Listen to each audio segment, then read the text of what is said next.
Marty n'imagine pas une seconde les conséquences de son acte.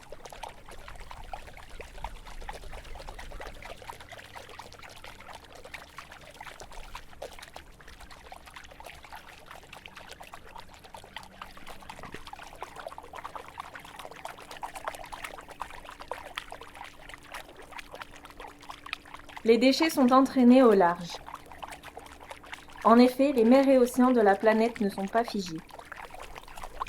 L'eau circule du fait des vents et des différences de température qui existent entre les pôles nord et sud. Tous ces courants forment des sortes de boucles à l'échelle de la planète, mais pour autant, ils ne sont pas indépendants les uns des autres, et les déchets qui se retrouvent dans l'eau peuvent être entraînés d'un courant à l'autre. Des déchets jetés depuis les côtes indiennes, dans l'océan Indien, peuvent se retrouver bien plus tard, au niveau des côtes de l'île de la Réunion par exemple. Entre 1950 et 2015, la production mondiale annuelle totale de matières plastiques a augmenté, de 1,5 million de tonnes à 299 millions de tonnes. Il faut une seconde pour fabriquer un sac plastique. On s'en sert en moyenne 20 minutes, mais il faut plus d'un siècle pour qu'il soit dégradé dans la nature.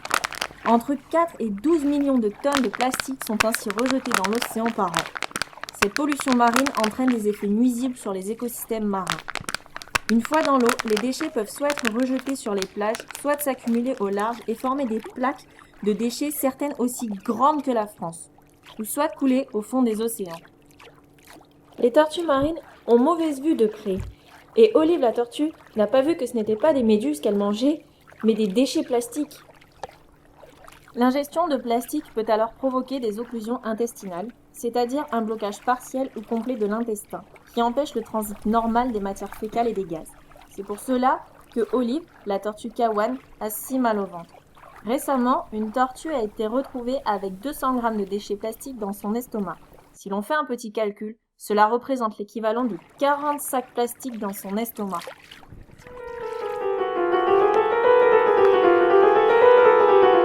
Et non, ce n'est pas un requin, mais une tortue lutte déguisée.